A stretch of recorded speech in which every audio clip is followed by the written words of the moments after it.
This is something that most companies should be doing already. So in a certain sense, you can think that, okay, we already do have observability happening. The logs are just kind of the, I guess, starting point of this whole ecosystem. Why should you even care about observability? What kind of tangible business benefits is implementing or using systems like that actually going to bring you? Some of the biggest benefits that come from a properly built out and thought out, executed observability solution, not just for Elixir, but just for software in general, is it minimizes your downtime and helps you diagnose issues faster. It's exciting to see where it's going. And especially too, and some platforms have started to use this AI for observing your observability data.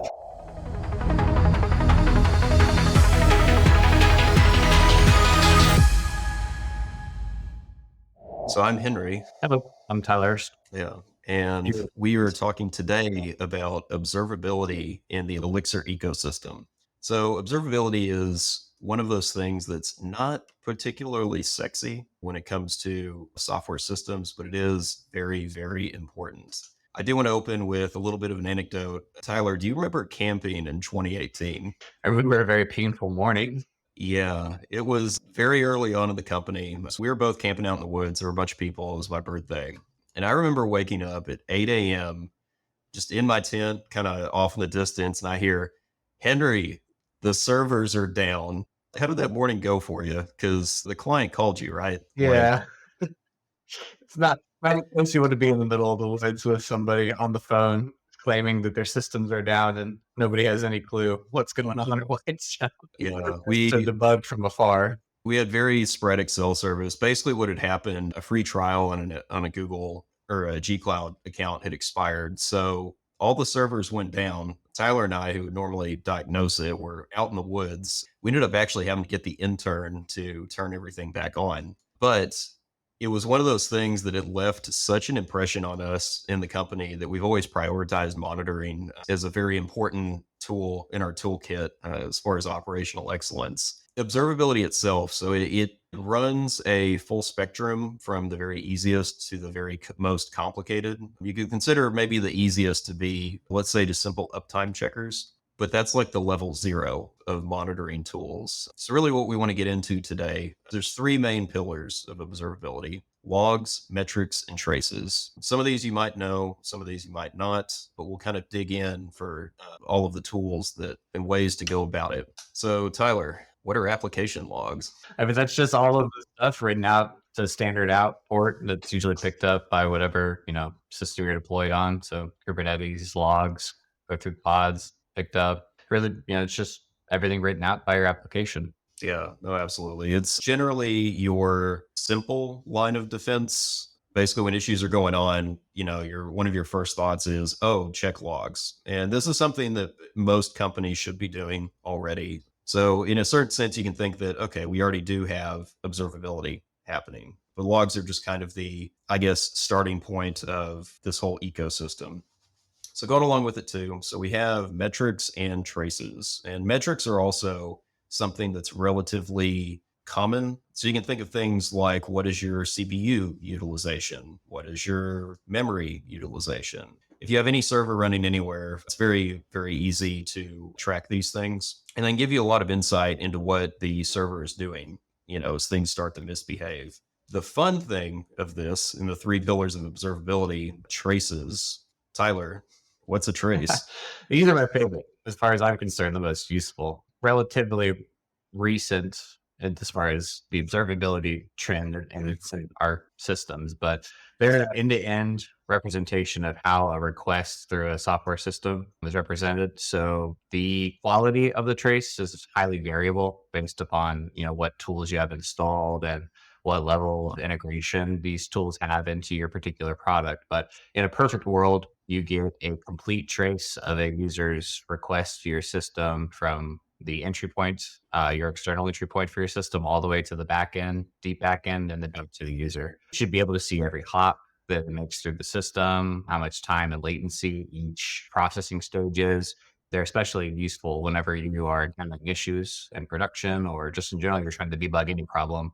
because you can see exactly where in your code or where in your platform the issues are occurring. I consider them, at least from my perspective, far more useful than logs, which just state what's wrong because they paint a more complete picture.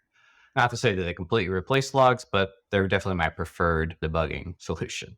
Yeah, no, absolutely. I've always found it utterly fascinating, and we'll get into some examples of traces later in this. But for me, it's always been a very easy way to identify performance bottlenecks. So let's say you're querying a database a lot in a request, it becomes very, very easy to spot what's going on there.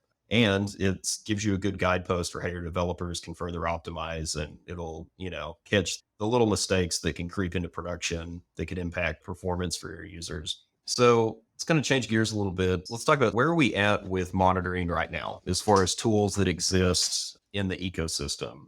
So probably the big ones that people would know, StatsD and Prometheus are kind of like I guess, the current standard for a lot of companies as far as metrics ingestion.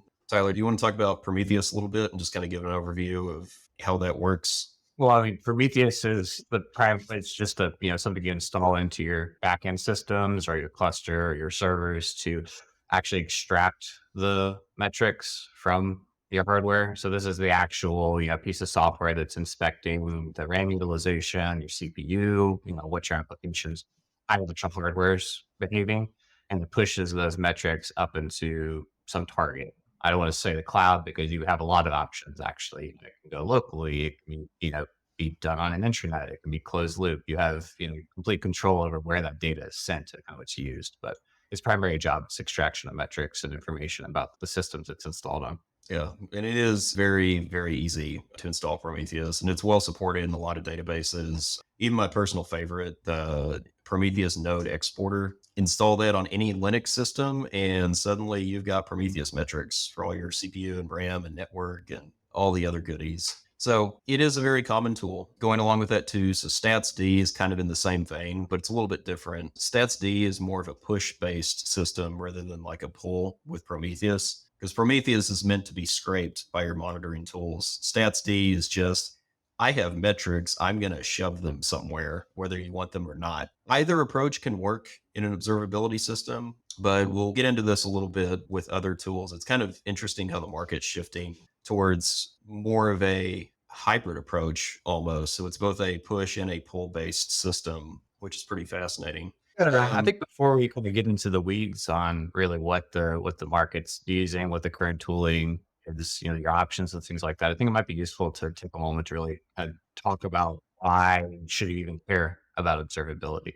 What kind of tangible business benefits is implementing or using systems like that actually going to bring you? It's something that's, not immediately obvious, especially, you're very, we'll call it financially driven when it comes to your optimizations or your approach to managing teams and managing software solutions. It's at first, it might appear to be just another cost, just another thing to add to the register for what it takes to maintain and host your application. And that might not necessarily be what you want, but the real value starts to show itself whenever you're actually encountering problems. Some of the biggest benefits that come from a properly built out and thought out, executed observability solution, not just for Elixir, but just for software in general, is it minimizes your downtime and helps you diagnose issues faster. And this is probably, where the single largest value grab for having it is, depending on the scale of your application or what kind of business you're running,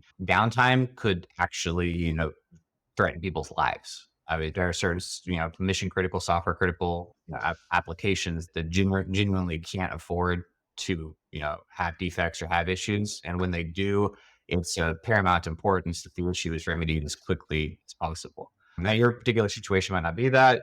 You might not be running mission critical software, but the speed at which your staff or your teams are able to understand what's wrong and fix it helps minimize damages to your public reputation, minimize costs, business, losses of revenue, all of these things that will impact your bottom line. And then in a lot of cases will probably have larger financial impacts than the cost of running the observability solution itself. So it's definitely, at least for me, the speed at which you can solve a problem is substantially higher with a properly built out observability solution. And I already touched on finding bottlenecks. That's a great one, especially if you're relatively, you're starting your business, it's a startup and you're in early phase development. It's probably not going to be, picture perfect the first time your software goes version 1.0, no matter what system you're building. There's just hardly ever a situation where the product just gets built and it's perfect. Identifying those bottlenecks, finding where your code is just slow is incredibly valuable, especially because observability solutions don't necessarily have to be brought in your software at the beginning. These solutions, if you're just not finding out about it, or maybe you inherited a project from some other team and you're not responsible for it. I've been in that boat a lot. One of the best things you can do is bring observability into an application to help, bolster confidence and understand. We've certainly done that a lot. It seems like, Yeah. you get a new project and it's all like, oh, so what's your observability setup? But, Yes. Like, logs, sometimes we're not even sure where those logs are stored, but we're pretty sure they're written somewhere. When you put that observability solution in or have it, you get an unparalleled amount of confidence in what's going on because it truly puts you in tune with what your system is doing, especially when things are going wrong. I touched on it earlier, but those traces are incredibly valuable whenever you have faults or errors happening because unlike traditional log messages or just users submitting reports that things are broken, they generally will show you exactly where in your code and where in your system the failures are occurring. And knowing the location is oftentimes 80% of the debugging time. Just identifying like where and what is the problem. How do I reproduce it? Eliminating that lets developers and technical staff members jump straight into remedying the solution instead of searching and fumbling around trying to understand the problem. So that's it is kind of funny thinking of it from, I guess it's something that people don't ever really think about, but there is kind of a human aspect that you need to consider when it comes to like crisis situations with outages and you're trying to figure out what's going on. Things are already scary enough when they go down, but giving your developers the quality of, or the peace of mind rather, to quickly diagnose things, that's so invaluable within your organization. Talk to any developer and like, generally they will have a story about some outage that they consider like one of the worst days of their professional career. It's just one of those pieces that we all have to deal with as we work in software, but why not equip ourselves with the best possible tools, just to make that all much easier. So yeah, for sure. I mean, what we touched on is kind of the easy to digest, key value points. As we get into some of the solutions that are available in the market, pros and the cons, there's a couple different, detail points for tangible business value that we can touch on, but I guess we'll save those for later. So we can jump back into talking about what options for tooling we have. And yeah, so it is worth bringing up. So many of probably know of Datadog as a monitoring solution. They've kind of had an interesting history in that they did it like they have their own custom built solution all in one package. You've got your traces, metrics, and logs, and they kind of do everything for you. Wonderful tool. It's a very, very expensive tool. With a lot of companies we've worked with that have used Datadog, we've seen spend metrics up in like the $250,000 a month, I think. Tyler, correct me if I'm wrong, but it was something ridiculous like that, just with the sheer amount of observability spend that was going on. it is a Um, substantial number. Much more than you would consider reasonable. Yeah, it is something important to keep in mind. Like when it comes to observability systems in general, like there will be an increased cost. But if you're not careful, that can be a really, really increased cost. And this isn't to rip on Datadog completely. It is a wonderful tool, but it is a very expensive tool. The reason that I bring it up is that we, at least at CodeEdge, we have found a much more cost effective open standard that has started to mature over the years. It's called Open Telemetry, and we think it is ultimately the future when it comes to observability, and it integrates in very, very well with the ecosystem. We can just kind of go through the Open Telemetry website at first, just sort of talk about the concepts and things. I have pulled up here a diagram of what this kind of looks like. This is actually pretty similar to most observability systems. So OpenTelemetry itself, open standard for logs, metrics, and traces. These data structures have been standardized. They're considered stable. And then really it's just up to languages to implement support for them. Elixir has pretty wonderful support for them. But you can kind of think about this, how the setup goes. So you have your applications running. And like I was saying earlier about how there's kind of a hybrid push pull approach here, your servers that are running are pushing these open telemetry metrics into an open source collector that just kind of runs alongside your deployments. I don't want to get too in the weeds about this, but it is a very effective method here. One, to be able to get your cost spin down. If, let's say, you're shipping way too many metrics, well, you can configure that collector to start dropping things that maybe you don't deem necessary, because you don't necessarily need every data point about your application. So with a collector like that, it makes it really easy to fine tune it. And then from there, that same collector is shipping its metrics to any sort of front end dashboard. This could be Datadog. It could be a lot of other tools. So we use Grafana for our main metrics and observability visualization tool, and it works fantastically well. This is kind of just a general view of being able to explore the metrics and the traces and everything that comes in. The example here, so I've got our CodeEdge website. There's not a whole lot to it. You can see here a list of HTTP requests. So this is just whether it's like an uptime checker or just somebody's visiting our website. If I click on this though, and I pull up a trace ID, you can see here it is the full duration of the network request. The CodeEdge website doesn't need to call out to any other external services. So really it's just fulfilling this one request, which by the way, this responded in 738 microseconds, which is a huge testament to Elixir. And you heard that right. It's microseconds, not milliseconds. So that is 3/4 of a millisecond response time for the homepage of the CodeEdge website. If you go there, if anything, your internet browser is probably slower than our server sent the response back, which is pretty wild to think about. But this here, so all of this data is powered by open telemetry in the ecosystem. So you can do some really crazy things, like let's say the CodeEdge website started returning 500, some sort of exception happened. You would start to see these come up, and you can set alerts on them to get notified immediately if your customers are experiencing issues. I do want to pull up a bit more interesting example. So this is for a hospital website that when you query the homepage, it makes a couple of calls to kind of a headless CMS just to fetch some data. But this is a much more interesting trace to look at. So you can see here, the full response happened in 32 milliseconds. And you'll see as it's processing, so it made a request out to another server that was running, just supplied some data. It actually made 3 requests because it needed to fetch different kinds of data. But we have this entire ecosystem hooked into OpenTelemetry. So all of these services are reporting. And you can see here that when it requested on the other server, we even traced how it talks to the database. So we know exactly how long that database query took to return data back to the main website. So Tyler, how would you optimize this request? I bring this up because this is like a perfect example of OpenTelemetry's use case. So just looking at that graph, probably parallelizing each of the requests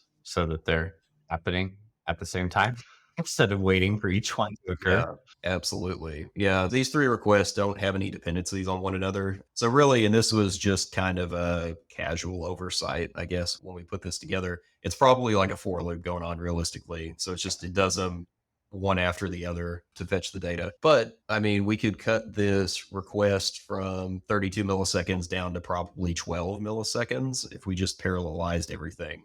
And complete honesty, you This- completely sprung that on me. And no, that's that question.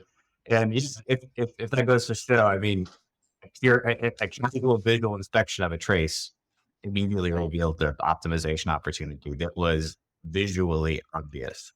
So that should give you some confidence in the value that the traces could provide for any organization.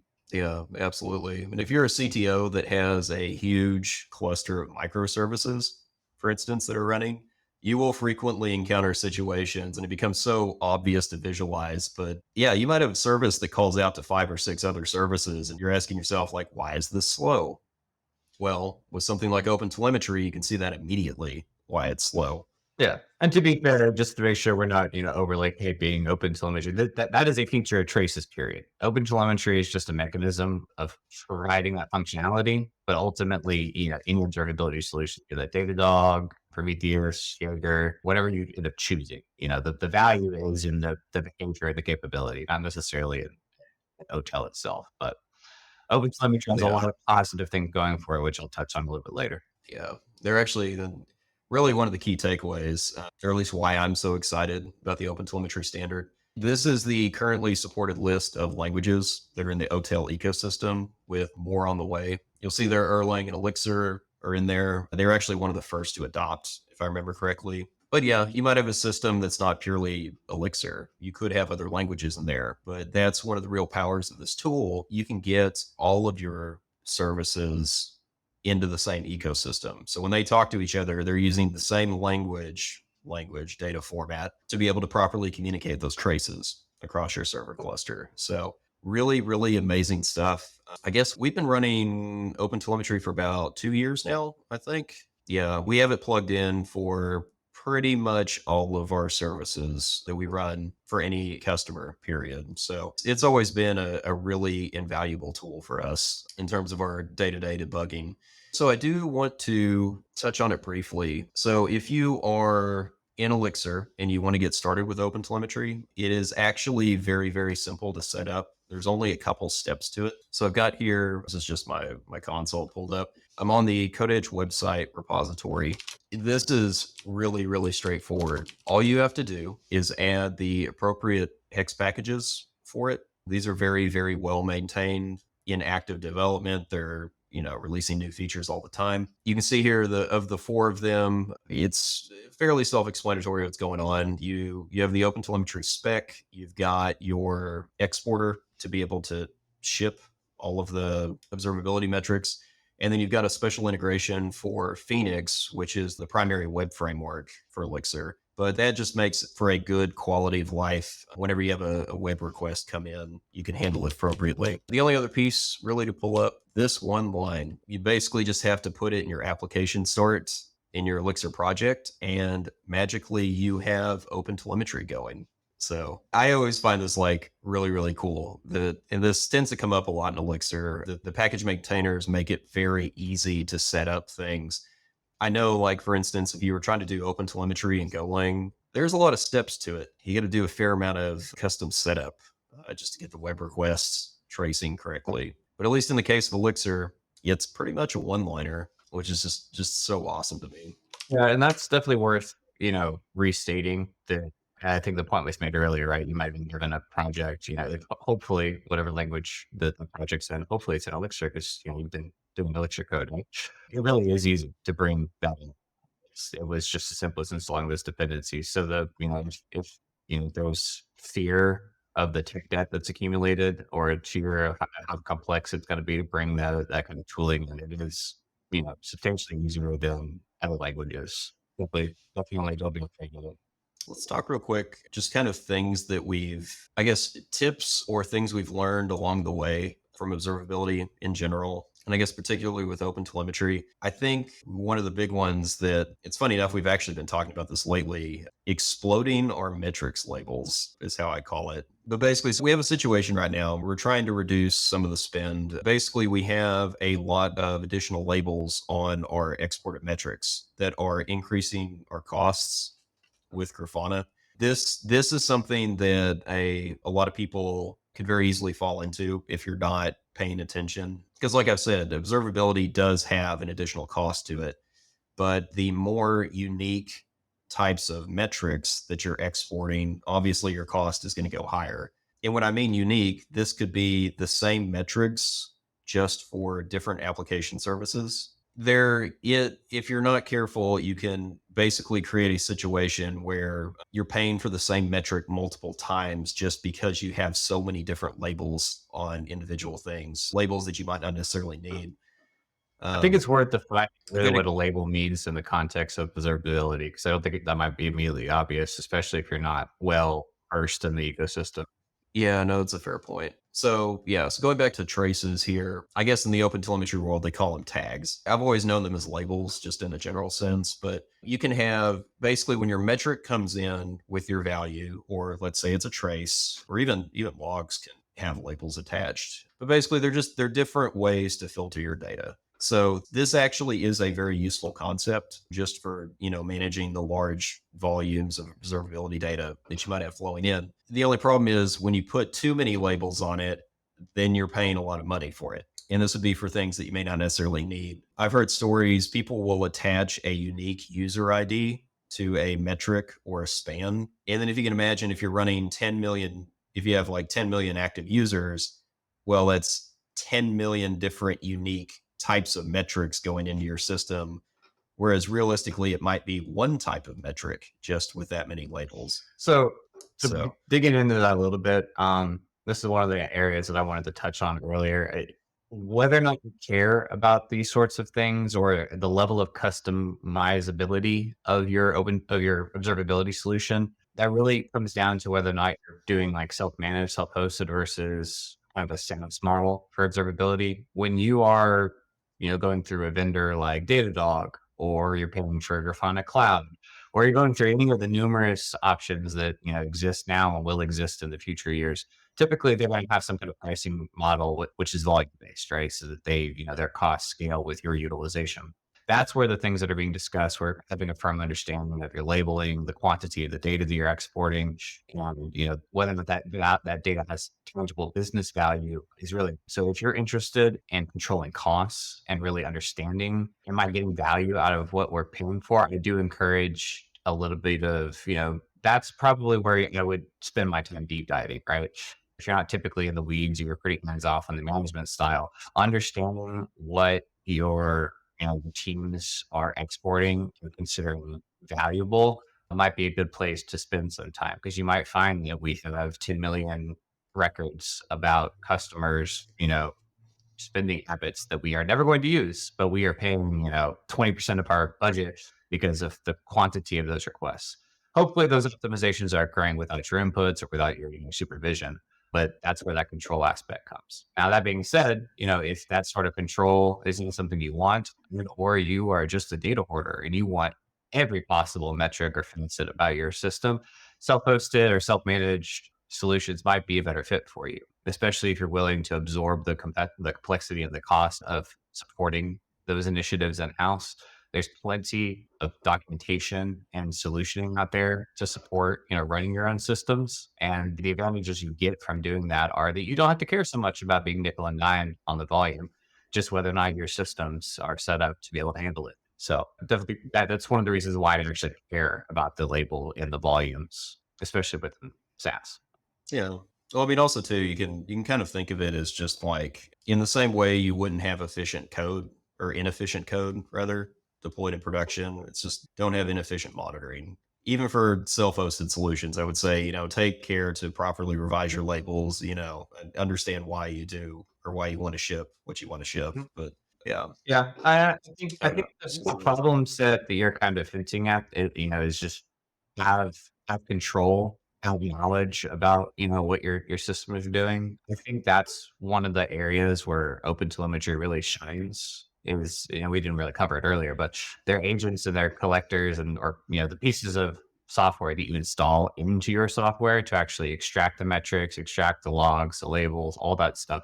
You get a lot of guaranteed control, and that control allows you There. to manage costs effectively. Like I said earlier, ahead of time, we don't need all of this data that is by default. So let's lower costs, whether that be on SaaS solutions and or on self-hosted. You know, wasted data is wasted data. Don't ship it if you don't have to. But something that makes OpenTelemetry unique, I'd say, is that it serves now that it's matured and it's got the market adoption and the momentum that it has, it's become the open standard, right? It's a cloud native computing foundation product. So it's not affiliated with a particular vendor. You're not going to get vendor locked in by choosing it. And if anything, that's one of the biggest reasons to pursue a solution like open telemetry, is that you're not going to be vendor locked, because they are now becoming a standard. You are finding that pretty much every major player Datadog, Splunk, all of your aggregators, Grafana, pretty much any SaaS platform or company that's making a business off of supporting software in some capacity, helping you visualize your metrics, your traces, or it is in any way, shape, or form, handling the data that's being exported by your software systems. They're all now supporting open telemetry's protocols as a way of getting that data into your systems. This is incredibly Yeah. valuable without seeming valuable at first until you've been in a situation where you are so entrenched in, let's just say, AWS, Amazon Web Services, right? You're so entrenched in using native Amazon Web Services solutions that the financial cost of you evaluating moving to any other cloud provider is so insurmountable you can't even consider it because you're so entrenched in that ecosystem.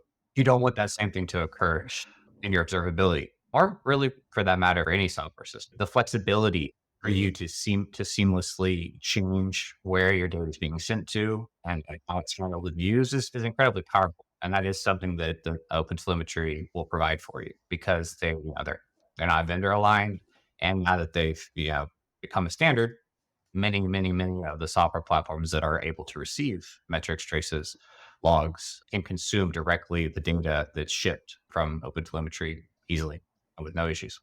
Yeah. It is not to mention too, let's say you're a multi-cloud, multi-region deployment. It's actually kind of a hard requirement. You have to have a unified standard, or else you've siloed yourself amongst, let's say Azure, G Cloud, and AWS. Basically, I don't see an efficient path forward without something like OpenTelemetry, forming the backbone of your observability pipeline. So it's a good segue. Tyler, where do you see OpenTelemetry in about 5 years? And let's say just observability as a whole. I mean, the way that we've seen the market go in general, it'll be as ubiquitous as logging is and was 2 years ago. I mean, I couldn't imagine supporting an application that wasn't able to look at logs and what the system's doing. I think we're going to be in the same place. I don't think we're going to see software systems that don't have observability in some capacity, or at least professionally built ones. There's too many positives, and it's you're honestly doing yourself a disservice to try to run an application at any meaningful scale and not having some of these features, preferably all of them. So it's going to continue to grow and become universal, at least as far as I'm concerned, for professional software development life cycles. Yeah, it's kind of funny. I've noticed just a general trend for that it's like I don't want to say like the tech industry moves fast, but like if you think back like 10 years ago, it's man, certain practices just seem like dinosaur practices, whether that comes to containerization or what's observability pipelines, development tools, it's exciting to see where it's going. And especially too, and some platforms have started to use this AI for observing your observability data. I mean, it's only Um, started. I mean, I think it's pretty much present now. I mean, Datadog was touting it for quite a while.